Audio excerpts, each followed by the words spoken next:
If you're the type of leader or manager who says you would love to delegate more, but find yourself stuck doing things yourself because you feel that it would just be quicker, easier, or even better to do it yourself, then today's episode of the Leader's Kitbag is for you.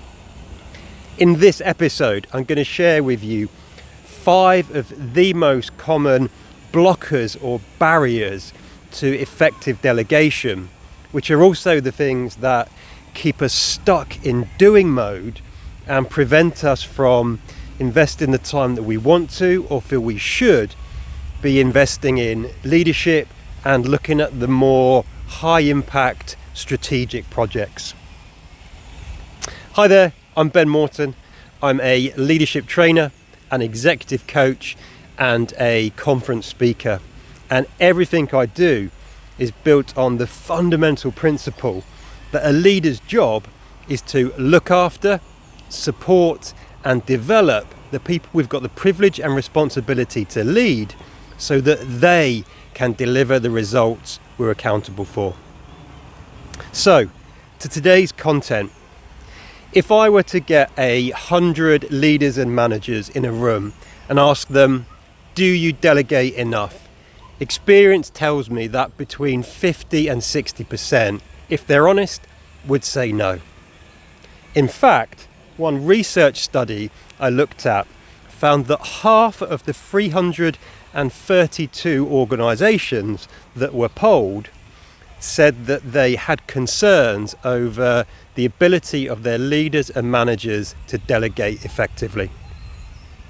Now, with over 25 years experience in this field, I've come to realise there are 5 key barriers or hurdles that stop us delegating. The first of those is being seen as a bad boss, the fear of being a bad boss. This is the boss who seems to just dump on their team regardless of what they've got going on. The second fear is the fear of being seen as a slacker. The thinking that goes with this is, if I'm delegating all of these tasks to my team, are they going to wonder what on earth I'm actually doing and therefore think I am not pulling my weight or I'm a slacker? The third of these 5 fears is around the fear of trusting our team. This is really about not believing, not trusting that they can deliver or execute the task we've delegated on time and to the right standard. The fourth fear is the fear of quality. This is similar to the last one, but subtly different. Whilst we might believe that they can do it and they can do it on time, the underlying thinking here, often driven by ego, is that we can still do it better ourselves. No one else can do it as well as me. Therefore, it's better if I just do it myself. And this brings us to the 5th fear, which is the fear of reputational damage, which is essentially about, if I delegate this and it goes wrong, my head is on the chopping block and it's going to have an adverse effect or impact on my career and my chances of promotion. So there you have the 5 most common fears or blockers to delegation. And armed with those, I've now got 3 simple things you can do to move past them, which will enable you to invest more time in leading and in working on those high impact, needle moving tasks and activities, or whatever other cliche you might want to use here. So to these 3 steps, the first step is to do a bit of self-assessment and just pause and ask yourself, which of these 5 fears, barriers or hurdles are most prevalent to me? So you can start noticing your thinking when they show up, when these things suddenly prevent you from delegating.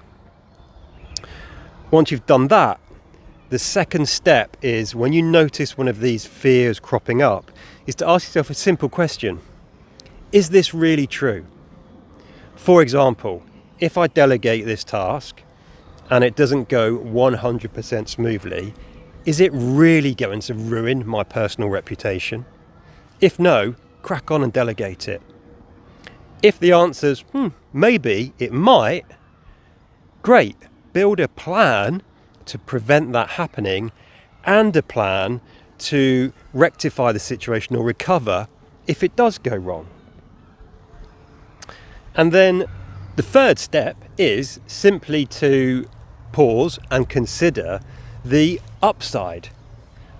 As humans, we've got this inbuilt negativity bias. It's very easy for us to focus on all of the things that could go wrong, all of the disastrous outcomes if we do delegate.